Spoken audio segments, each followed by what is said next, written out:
టాలీవుడ్ కు ఆల్రెడీ ఉన్న తలనొప్పులు చాలవన్నట్లు ఈసీ కూడా ఇప్పుడు ఇంకో పిడుగు వేసింది.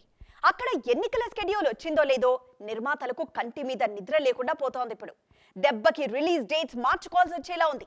సార్వత్రిక ఎన్నికల స్కెడ్యూల్ టాలీవుడ్ పై చూపించబోయే ప్రభావం ఎంత? ఇదే వాటి ఎక్స్క్లూజివ్ స్టోరీ. కొన్నాళ్లుగా తెలుగు ఇండస్ట్రీ ఆల్రెడీ సంపులోనే ఉంది. ఇప్పుడు ఎన్నికల షెడ్యూల్ రావడంతో మరింత మునిగిపోయేలా కనిపిస్తోంది. సార్వత్రిక ఎన్నికల షెడ్యూల్ రావడంతో నిర్మాతల్లో కంగారు మొదలైంది.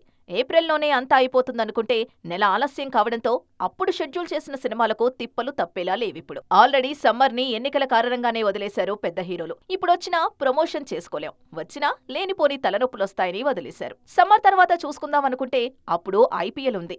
దాంతో నిర్మాతలకు ముందు నుయ్యి వెనక గొయ్యిలా మారిపోయింది పరిస్థితి. ఇప్పుడు ఎన్నికల షెడ్యూల్ కారణంగా మొదట బలయ్యే సినిమా కల్కి. ప్రభాస్ హీరోగా నాగశ్విన్ తెరకెక్కిస్తున్న ఈ సినిమాని సంతానలేమి సమస్యతో బాధపడుతున్నారా? చింతించకండి. సుమారు 90,000 జంటలకు ఆనందం నింపింది ఓఎస్ఎస్ ఫర్టిలిటీ. ఈ రోజే 7825893600 కి కాల్ చేయండి. సంతానోత్పత్తి చికిత్సపై భారీ డిస్కౌంట్లు పొందండి. గుడ్ న్యూస్ చెప్పండి.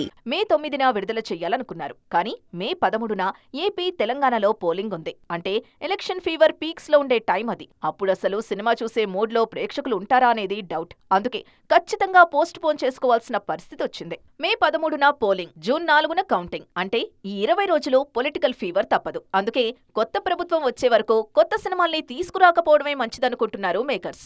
అయితే ఈ గ్యాప్ లో ఏప్రిల్ 5న ఫ్యామిలీ స్టార్, మే 17న విశ్వక్ సేన్ గ్యాంగ్స్ ఆఫ్ గోదావరి రానున్నాయి. మొత్తానికి ఈసారి ఎన్నికలు ప్లస్ ఐపీఎల్ కారణంగా నిర్మాతల ప్లానింగ్ పూర్తిగా డిస్టర్బ్ అయిపోయింది.